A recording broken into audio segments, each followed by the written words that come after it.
Hər kəsə salam. Bugün evdə hazır pudingdən belə bir gözəllik hazırladım. İlk öncə cırdaxan südünü qoydum ocağa. Üzü qaymaq tutana qədər bişirdim. Süd biraz soğuyandan sonra 3 stəkan südə hazır pudinqi əlavə elədim. Başladım qarışdırmağa. Yaxşıca qarışdırdım ki, tam həll olunsun. Sonra ocağa qoydum, vamxodda bişə-bişə özünü tutdu. Artıq pudinq qatlaşırdı. Dedim, hə, gəlirsən kıvamına. Hazır olandan sonra şüşə qaba doldurdum. Düz göndərdim buzluğa. Cəmi 10 dəqiqəlik şok terapiyası. Sonra çıxarıb üstünə evdə olan qoz ləpəsini rəndələdim və baxın da, nəticə tək sözlə mükəmməl. Vallah, özüm də gözləmirdim ki, belə gözəl alına.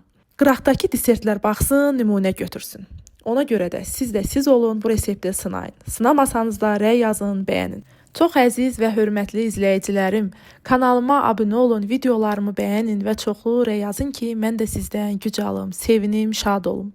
Göz haqqınızı da halal edin. Hələlik.